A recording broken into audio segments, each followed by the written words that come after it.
সূরাতুল বাকারার মধ্যে জানাই দিলেন আল্লাহ হামিদুন ক্বালু ইন্নামাল বাইউ মিসলুল রিবা।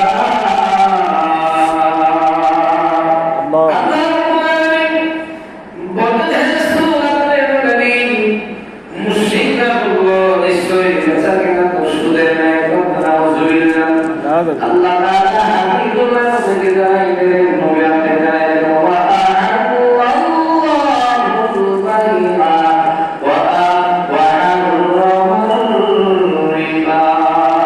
আল্লাহু আকবার। আল্লাহ হামিদুল্লাহ বলে দিলেন নবী হে কাফের মুশরিকরা বুঝে এই ব্যবসা সুদের নেয়, কিন্তু না, আমি আল্লাহ সুদকে হারাম করেছি আর ব্যবসা আমি হারাম করেছি। সুবহানাল্লাহ। আল্লাহ হামিদ পরে আল্লাহ তাআলা জানাইলেন ওয়া আহাল্লাহু বাইআ ওয়া হারামাল রিবা। রাসূলুল্লাহ বলে দিন আল্লাহ সুদকে হারাম করেছে আর ব্যবসা বাণিজ্যকে আল্লাহ তাআলা হালাল করেছে। সুবহানাল্লাহ। সম্মানিত হাজিরিন, ইমাম আযম হযরত মুহাম্মদ রাহমাতুল্লাহ আলাইহি ইরতাদাওয়ার সালামের বড় ইমাম, এই ইমাম আযম কাপড়ের ব্যবসা করেছে। সুবহানাল্লাহ। আল্লাহর হাবিবের সাহাবীরা, আল্লাহর হাবিব নিজেও ব্যবসা করতেন। হযরত উসমান, হযরত আবু বকর, এইরকম প্রত্যেকটা সাহাবী কম বেশি ব্যবসা করেছে। সুবহানাল্লাহ। এই ব্যবসার মধ্যে আল্লাহ তাআলা হালাল ব্যবসার মধ্যে বরকত দিয়েছে। আল্লাহ সুবহানাল্লাহ বলেন, আর এই হালাল ব্যবসার মধ্যে যারা হারাম টাকা লাগাবে, আল্লাহ হাবিব বলে সে ব্যবসায় লাভবান হবে, কিন্তু তার বরকত হালাল ভাবে হবে না। ওই হারাম কামান, ওই যে আল্লাহ কাফের বেঈমানরা এই সুদকে ব্যবসার মতো মনে করত, এরাও তাই মনে করে তাদের চরিত্র আর তাদের চরিত্র এক হয়ে যাবে। কেউ যদি মনে করে যে সুদ একটা ব্যবসা, এটাও ব্যবসা, তাহলে সে ভুলের মধ্যে আছে, যে হারাম হবে। তার কারণ হলো আল্লাহর হাবিব বলছে ইয়া ক্বালু ইন্নামাল বাইউ মিসলুল রিবা। কাফের মুশরিকরা বলল যে এই সুদ একটা ব্যবসা নেয়। নাউযুবিল্লাহ। কিন্তু আল্লাহ তাআলা জানাই দিলেন, তাআলা নবীকে ওয়াক্তে জানায় দেন ওয়া আহাল্লাহু বাইআ ওয়া হারামাল রিবা। আমি আল্লাহ সুদকে হারাম করেছি, যেটা কাফের বেঈমানরা হালাল মনে করে, আর ব্যবসাকে আমি হালাল করেছি। এই দুনিয়ায় আপনাদের উম্মতরা যেন সুদকে ছেড়ে ব্যবসাকে ধরে। সুবহানাল্লাহ। সেই হালাল ব্যবসার মধ্যে বরকত আছে কিনা? জরুরত আছে কিনা? সম্মানিত হাজিরিন, আল্লাহ সুবহানাহু ওয়া তাআলা কোরআনুল কারীমের মধ্যে সূরাতুল বাকারা 278 নম্বর আয়াতে আল্লাহ তাআলা বলেন ইয়া আইয়ুহাল্লাযীনা আমানু তাকুল্লাহা ওয়া যারু মা বাকিয়া মিনার রিবা ইন কুনতুম মুমিনিন। আল্লাহু আকবার। আল্লাহ তাআলা জানাই দিলেন ইয়া আইয়ুহাল্লাযীনা আমানু তাকুল্লাহা, হে ঈমানদার লোকেরা আল্লাহকে ভয় করো। সুবহানাল্লাহ বলেন, আল্লাহকে ভয় করো। ওয়া যারু মা বাকিয়া মিনার রিবা, আর তোমরা প্রকৃত ঈমানদার হয়ে থাকলে অবশিষ্ট সুদ ছেড়ে দাও। সুবহানাল্লাহ। যারা ঈমানদার সে কখনো সুদী কারবার করবে না। সুবহানাল্লাহ।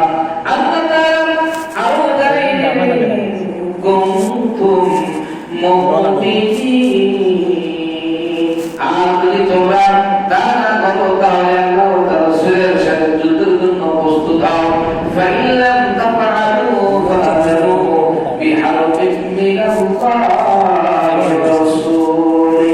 আল্লাহ জানাই দিলেন তোমরা যদি ঈমানদার হয়ে থাকো, হে ঈমানদাররা, তোমরা অবশিষ্ট অল্পতে বৃদ্ধি এই সুদকে তোমরা ছেড়ে দাও। আর যদি সুদকে তোমরা ছেড়ে না দাও, মনে রেখো আল্লাহ এবং রাসূলের সাথে যুদ্ধের জন্য তোমরা প্রস্তুতি নাও। নাউযুবিল্লাহ। আল্লাহ তাআলা পরে আগে জানাই দিলেন لم تفعلوا فأذنوا بحرب من الله ورسوله الله أكبر الله আল্লাহ তাআলা জানাই দিলেন সূরাতুল বাকারার 100 নম্বর আয়াতে আল্লাহ বলেন পৃথিবীর যত সুদখোর সুদী ব্যবসায়ী তোমরা শোনো যারা মুমিন তারা সুদকে ছেড়ে দাও আর যারা সুদকে ছাড়বে না তোমরা আল্লাহ রাসূলের সাথে যুদ্ধের জন্য প্রস্তুতি নাও নাউযুবিল্লাহ সম্মানিত হাজির সমাজের মধ্যে হতে পারে আমার ভাই হতে পারে আমার চাচা কিংবা পার্শ্ববর্তী কেউ সম্মানে বড় কিন্তু যদি সুদী ব্যবসায়ী হয় এই আয়াত মানার পরও যদি সে না মানে আল্লাহ বলেন তোমরা আমার সাথে এবং রাসূলের সাথে যুদ্ধের জন্য প্রস্তুতি নাও নাউযুবিল্লাহ আর আল্লাহ রাসূলের সাথে যুদ্ধ যারা করে তারা কি মুমিন না কাফের জোরে বলেন মুমিন কখন আল্লাহ রাসূলের সাথে যুদ্ধ করতে পারে না তাহলে বোঝা গেল যারা সুদের ব্যবসা করে তাদের মধ্যে আর কাফেরের মধ্যে কোনো পার্থক্য নাই কথা বলে ঠিক কিনা সুদ এত খারাপ এই জন্য আল্লাহর হাবিব বলেছেন হাদিসে কুদসির মধ্যে আল্লাহ তাআলা বলেছেন ইয়া রাসূলুল্লাহ আপনি বলে দিন যে ব্যক্তি 1 টাকা সুদের খাবে 42 বার তার নিজের মায়ের সাথে জিনা হলো কথা নাউযুবিল্লাহ পৃথিবীর বুকে এর চাইতে আর কোনো বড় গুনাহ হতে পারে জোরে বলেন এগুলো ভাবতেও ঘৃণা হয় যারা সুদের কারবার করে নিজেকে মুসলমান দাবি করে কিন্তু আল্লাহ তাআলা জানাই দিলেন যদি তোমরা মুমিন হও আর আল্লাহকে ভয় করো ওয়াজারু মা বাকিয়া মিনার রিবা ইন কুনতুম মুমিনিন আল্লাহ বলেন যদি তোমরা মুমিন হও তাহলে এই সুদকে তোমরা ছেড়ে দাও তোমরা সুবহানাল্লাহ যারা মুমিন তারা কখনো সুদী কারবার করতে পারে আর বলেন মুমিনকে সুদী কারবার করতে পারে সম্মানিত হাজির মুসলমানদের মধ্যে এই সুদের ব্যবসা যারা বর্তমানে চালু করেছে মানুষ দেখবেন তাদেরকে দাম বেশি দেয় কথা বলা ঠিক কিনা সমাজে যারা খারাপ লোক যারা জেনা করে বিচার করে সুদের ব্যবসা করে অন্যায় করে তাদের সাথে মানুষ গাদা দেয় তার কারণ তার পকেটে টাকা আছে আল্লাহর হাবিব বলেন না না তোমার পরের জন্য তোমাকে চিন্তা করতে হবে তার কারণ হলো এই পৃথিবীর বুকে যত বড় শক্তিশালী হও না কেন আল্লাহু আলা কুল্লি শাইইন কাদির আল্লাহু আকবার আল্লাহ বলেন যত বড় শক্তি থাকুক না কেন আল্লাহু আলা কুল্লি শাইইন কাদির আমি আল্লাহ সবচাইতে বড় আমি আল্লাহর চাইতে বড়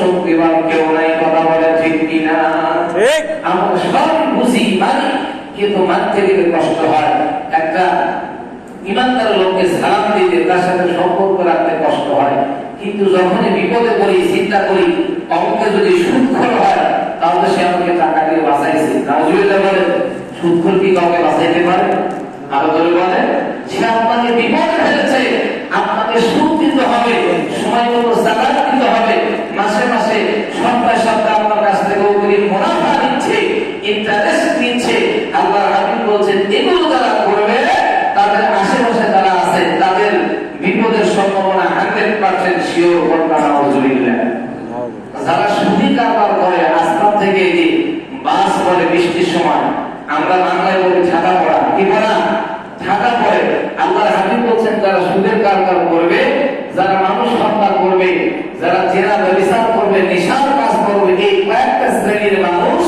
যেখানে বসবাস করে ওইখানে আসমান থেকে বাস করার সম্ভাবনা 100% লাগে বন্যা নাউযুবিল্লাহ সুদী ব্যক্তির কাছে কি থাকবে সুদ যে কোন খায় তার সাথে কি বন্ধুস্থায় করবেন সুদী ব্যক্তি যিনি তার সাথে কি মশকরা করবেন তার সাথে কোনো কথাই হবে না আমাদের কথা হবে ইন কুনতুম মুমিনিন আল্লাহর হাবিব বলেন যদি তোমরা মুমিন হও ইন কুনতুম মুমিনিন যারা মুমিন মুমিনের সাথে তোমরা হও মুমিন মুমিনের সাথে থাকবে একটা মুমিন আর একটা মুমিনের পরিবার কথা সুবহানাল্লাহ আর আল্লাহ বলেন আমি হলাম মুমিনের পরিবার যারা মুমিন আমি আল্লাহ আমাদের এরা হলো একটা পরিবার কথা সুবহানাল্লাহ আপনারা মুশরিকের মতো সুদ খাবে ঘুষ খাবে ব্যবসা করবে করতে যাবে যে 200 টাকা দিতে হবে, 100 দিতে হবে, না দিলে কাজটা করবো না।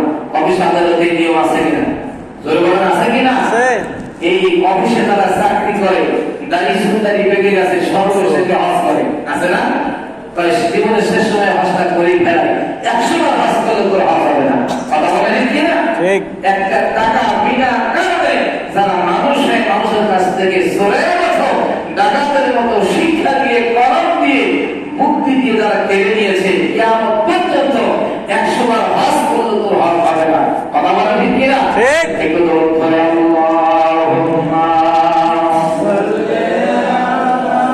سيدنا مولانا محمد وعلى آل سيدنا مولانا محمد সম্মানিত হাজিরিন, হাবিবে কিবরিয়া হাবিবুল্লাহ নবী মেরাজের রজনীতে জান্নাত জাহান্নাম দেখতেছে। হঠাৎ করে জাহান্নামের সামনে দিয়ে আল্লাহ হাবিব যাচ্ছে। আল্লাহ হাবিব লক্ষ্য করলেন বিশাল বড় একটা সমুদ্র দেখা যায়, রক্ত এবং পুজোর সমুদ্র, অত্যন্ত দুর্গন্ধ একটা সমুদ্র। এই সমুদ্রের পাশে একটা লোক দাঁড়া আছে। ফেরেশতারা এই লোকটাকে দুর্গ মারতেছে, অনেক দূর চলে যাচ্ছে, আবার সামনে চলে আসতেছে। এই ব্যক্তি আসার সাথে সাথে আবার দুর্গ মারা হচ্ছে। আল্লাহর হাবিব বলেন, ও ফেরেশতারা, ভাই ইব্রাহিম, এই লোকেরা তো শাস্তি কেমন? ফেরেশতা জিবরাইল বলেন, ইয়া রাসূলুল্লাহ, আপনার উম্মতের মধ্যে মানুষকে যারা পেরেশান করবে, এই সুদখোর মানে যে ব্যক্তিরা হবে, এই সুদখোরকে কিয়ামতের ময়দানে আল্লাহ রাব্বুল আলামিন এই শাস্তি দিবে। এই জন্য আপনার উম্মতদেরকে আপনি সুদ খাওয়া থেকে বিরত রাখবেন। সুবহানাল্লাহ। সুদের শাস্তি রক্ত এবং পুজের নদী, অত্যন্ত দুর্গন্ধ। এই নদীর মধ্যে তারা সামলাবে, আবার কিনারে আসবে, আবার পুত্রমারে তাদেরকে বিদায় করে দেওয়া হবে। এরকম শাস্তি কিয়ামত পর্যন্ত অনির্দিষ্ট কালের জন্য চলতেই থাকবে। আলহামদুলিল্লাহ। হরতাল, লং মার্চ আমাদের বাংলাদেশে হয়, ভাই কিনা? লকডাউন অনির্দিষ্ট কালের জন্য কোনো সেন্টম নেই, কোনো টাইম টেবিল নেই, চলবেই, যখন খুশি বন্ধ হতে পারে।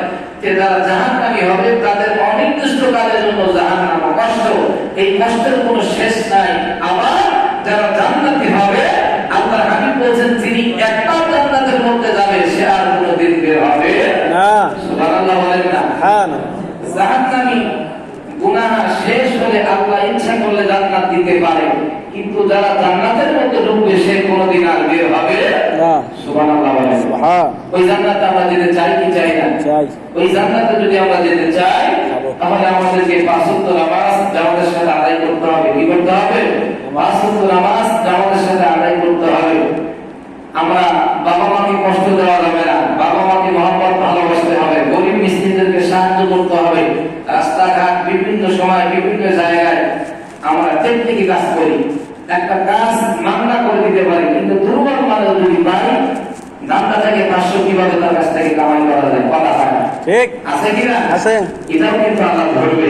আল্লাহ তো বলেন কিয়ামতের ময়দানে, কিন্তু দুই কাজে যে ফেরেশতারা আছে, এরা যে হিসাব নেবে, এই হিসাব দিলে তো আপনার অবস্থা কাহিল হয়ে যাবে। কথা বলে ঠিক কিনা? কাজেই আপনি যদি